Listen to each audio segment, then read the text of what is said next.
started my recording a little bit late.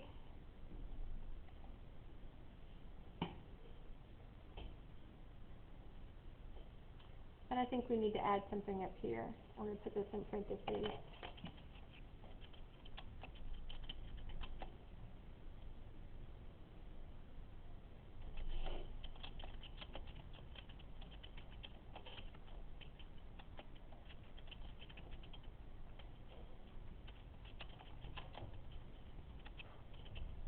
So there are points if there's a solution where the parabola is going to cross the x-axis.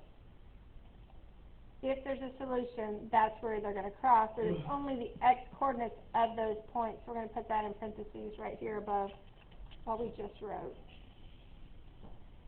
So on the EOC, you may see a picture of a graph, a quadratic equation graph. In other words, you'll see a parabola on a coordinate plane.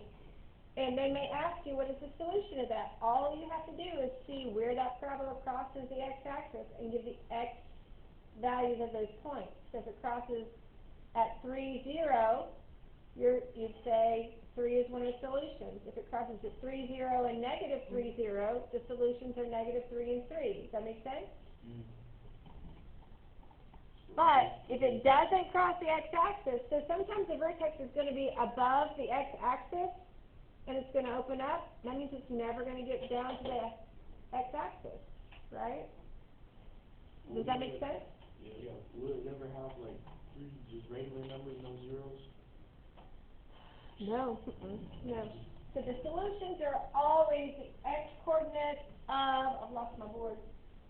Can you see my board in here? Like this one? Not so much. Yeah. No, so it's either going to be, so we're going to sketch a little bit of something here and show you what I'm talking about. Use a different color. So here, if we're going to do, this is our coordinate plane, so sketching that somewhere on your paper, right? This parabola crosses the x-axis in 2 spots, right? So there's 2 solutions. That's 2 solutions.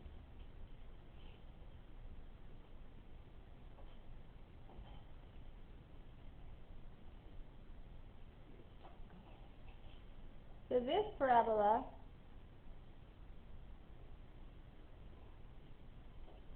only crosses the x-axis in 1 spot, right? So this is the x-axis. Only touches that x-axis in 1 spot, and that's 1 solution. Does that make sense? Yes. And now, x-axis here, what if we have a parabola here? Where does that parabola cross the x-axis? It doesn't, right? Mm-hmm. So that's no solution. Make sense? Mm-hmm. So if they show you a graph here, you're going to tell them, if this is 2, 0, you're going to tell them 2 is one of the solutions. If this is negative 4, 0, you're going to tell them negative 4 is one of the solutions. Make sense, Jacob? Today we're going to graph. We're going to solve quadratic equations by graphing. I'm going to use that term very loosely. We're really going to show the solutions, not really solve them by graphing. We're going to show how we can graph where you can see the solution. So here's what we're going to do. Step 1, we're going to plot the vertex and the y-intercept. So you have to remember how to find the vertex and the y-intercept, but we'll talk our way through that.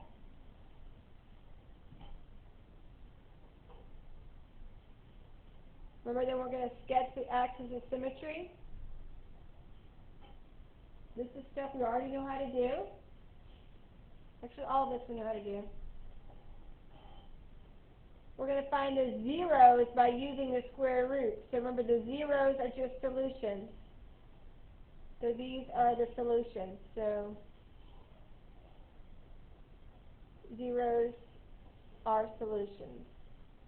You need to know that vocabulary, though, because they may refer to it as zeros or roots on the EOC.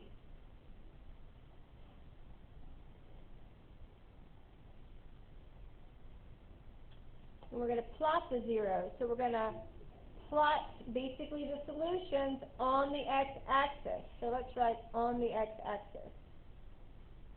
On the x-axis. Well, what if there's not any solution? So we have to know what to do if there's not any solution. I'm going to let y'all catch up with me.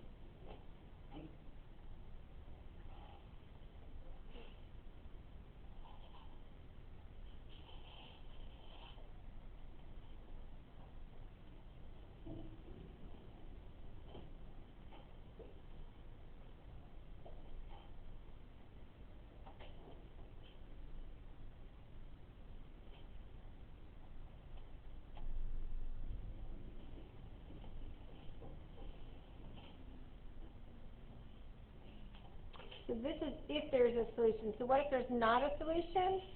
So if there is no solution, or the vertex is 0, 0, remember that's the origin. So, or we're going to use a t-table to find another point to plot, and then we would mirror that point. So we should only have to use the t-table once. We don't need 5 points anymore. We're going to just use 3 points most of the time to plot our parabola now. If we have a solution, 3 points, the vertex, and our solutions. But if there's only one solution or no solution, I should have said. So if there's no solution or only one solution, let's use the t-tables. So let's put that.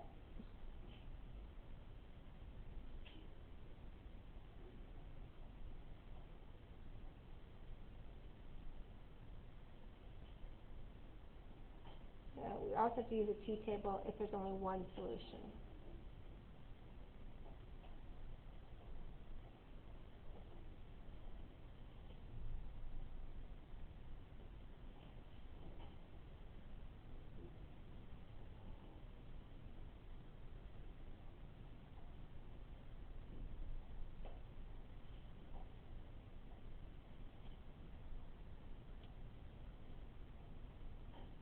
Now, if there's no solution, that does not mean you don't graph it, right? You still have to graph the parabola.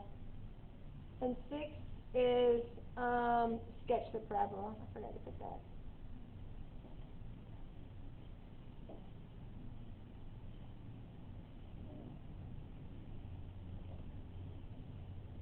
We've got 20 minutes to do some example problems. If you did not grab graph paper up there, as soon as you're finished writing your notes, you'll get some. Actually, I'll start tearing some out. Because I think we have 3 or 4 problems to graph. But we're also going to need some graph paper for our examples.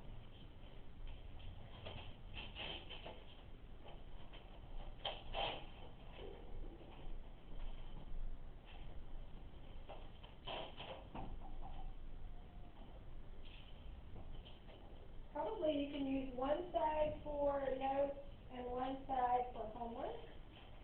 If you need another piece, you're welcome. Feel free to grab another piece, but we'll start with one apiece for now.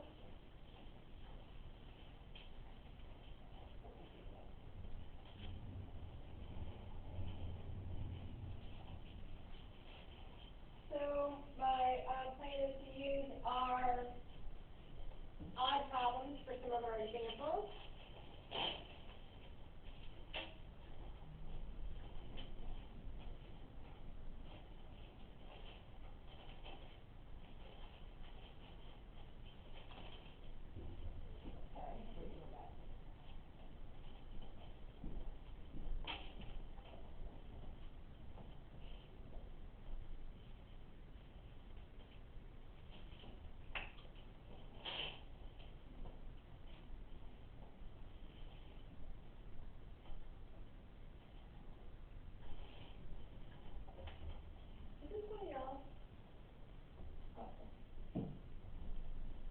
Continuing here for earlier periods. Yes. Sure. I don't think there's anybody in the clinic though. Let me call first. I don't think there's anybody in the clinic.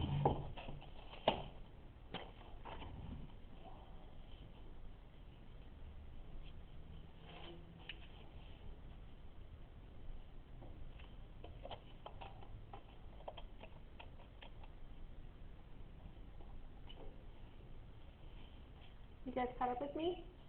Mm-hmm. Anybody need more time? Okay. So you're doing the even ones. We're going to do some of the odd ones.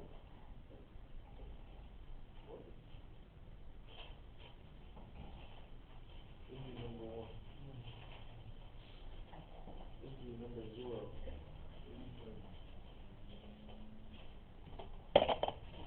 Alright. There's nobody in the clinic, buddy. Okay.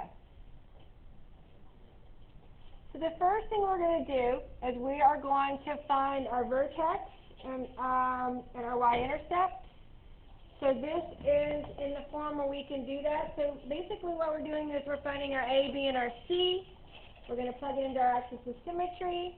We're going to do all that. So this should be a review, but we're going to do it together, and then we'll graph it on your graph paper. You ready, Tyrese? All right. Anybody know what A, B, and C are? Yeah. What's A, B, and C, Aiden?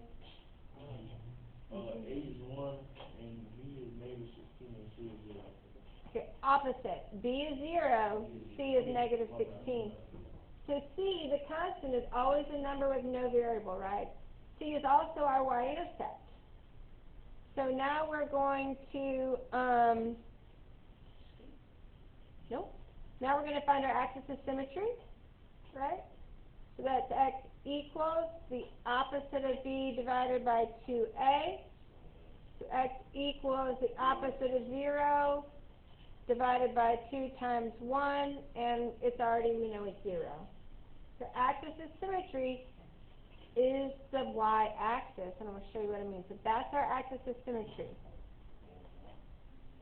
So this is our axis of symmetry. Now we need to find our vertex. So our vertex is an ordered pair. What is the x-coordinate for our vertex? 0. 0. And how are we going to find our y-coordinate? Plug it in, put it regular. Yeah, plug in 0. Plug it in here, right? So it's going to be 0 squared minus 16.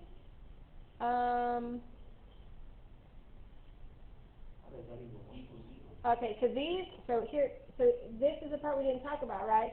So this is the y, right? Because when y is 0, we get our solution. So we can change that to y. Does that make sense? What we're saying is when y is 0, what is x? So now we're saying for our y-coordinate of our vertex, that's going to be our y. So 0 minus 16 is negative 16. So we have our vertex and our axis of symmetry. So I think our first thing said we were going to find those and then sketch those. Is that right? Yeah. Is that what our steps said to do? Plot the vertex and the y-intercept. Yeah. Okay.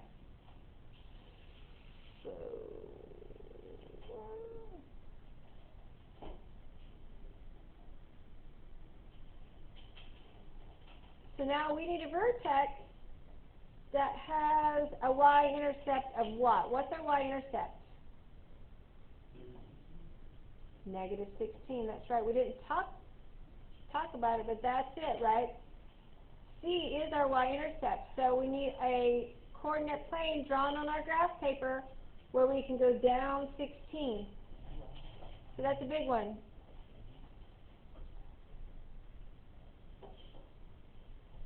We need a solid line.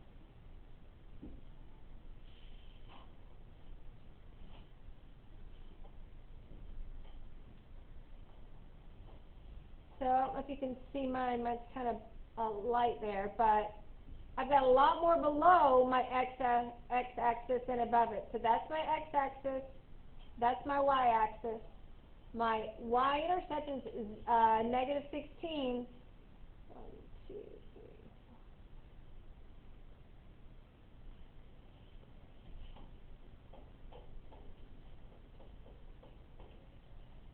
I didn't make my lines long enough.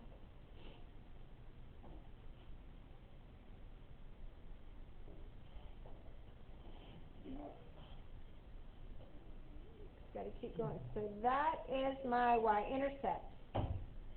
That is also my vertex, though, isn't it? So guess what my axis of symmetry is?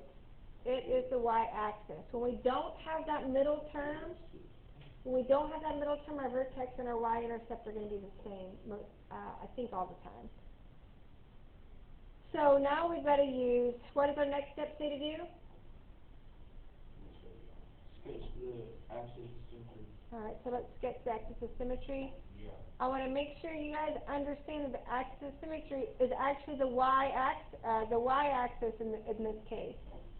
So we're going to put, be great if you had a, what you guys can do since you're just using a pencil, just kind of extend it as a dotted line above. See how I'm doing that there?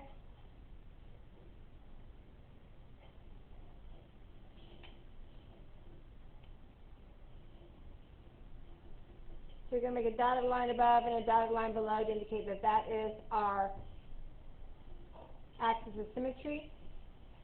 Our next step, there you go, we're going to find the zeros. So our zeros, so our problem is x squared minus 16 equals 0, right?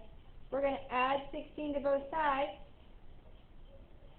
And now we have x squared equals 16. So now how do we solve and get our zeros? Square root, very good. The square root. So x equals positive and negative 4. Okay? So now we're actually not going to have to use our t-tables on here because of our solutions. We have 2 solutions, so we don't have to use a t-table even though our vertex is on the y-axis. So we're going to plot our solutions, 1, 2, 3, 4. 1, 2, 3, negative 4. That's not so bad, right?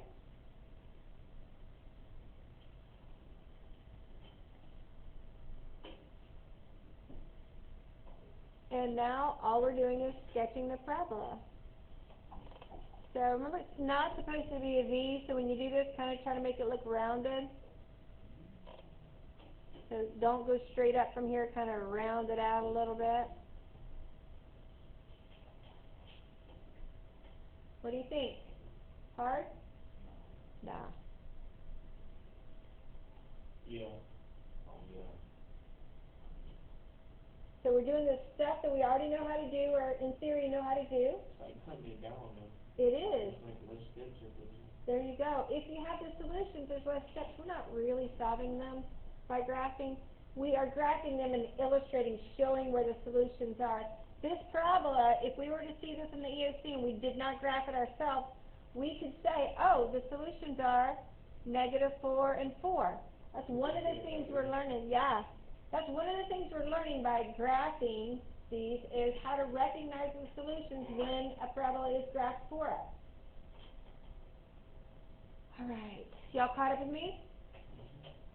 Okay. Let's see. Let's do one of, 11? you want to do 11? Yeah. We can do 11. So 11, all it says is solve each equation by finding the square roots. If the equation has no real number solutions, write no solution. So we don't have to graph that. We're just graphing 2, 4, 6, and 8. Okay? So let's look, we can do 11 first. So let's do example 11. That's k squared equals 484.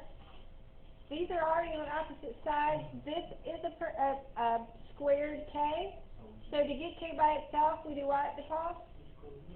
Right, we'll just find the square root of both sides. I don't know if 484 is a perfect square, but it does not matter if it is or not. 484. So it is a perfect square, but it could also be a decimal answer. That's okay. So it's positive or negative 22. So we're going to give our answer like this, right? Negative 22 and positive 22. Not like that. That's your work. This is your work. This is your answer in set notation. Is everybody clear on that? Yes, ma'am. All right. Let's do number 17. 7x squared plus 28 equals 0. Do 7x, Aiden, this way. 7x squared plus 28 equals 0. For solving using the square roots, we really only solve using the square roots if we have a perfect square on the left side. But we're going to go ahead and isolate this, because if we divide, no, actually we're not what we're going to do. We don't have a b term, so we're going to get this constant to the left. We're going to subtract 28. Now we have 7x squared equals negative 28, right? 0 minus 28 is negative 28. We want to get this x by itself. Divide by 7. Divide by 7, the x squared by itself. So now we have x squared equals negative 4. You want to take the square root of that? Let's take the square root of that. Now I want everybody to do it on the calculator and tell me what you get. Everybody to do it on the calculator and tell me what you get. Error. You know why? You can't have a square root of a negative number. There's no number that you take the square root and you get a negative, because it's always a positive times a positive or a negative times a negative. So that is no solution. You with me?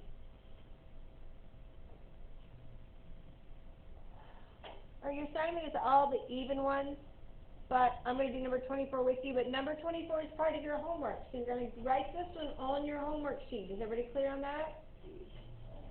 All of these are your notes. So these have been your notes, but this is part of your homework. It says model each parabola with a quadratic or problem with a quadratic equation, then solve. If necessary, round to the nearest tenth. Find the side length of a square with an area of 50 centimeters squared. So we've got a square. We know all the sides are the same length, right? They tell us that the area is 50 centimeters squared. You with me?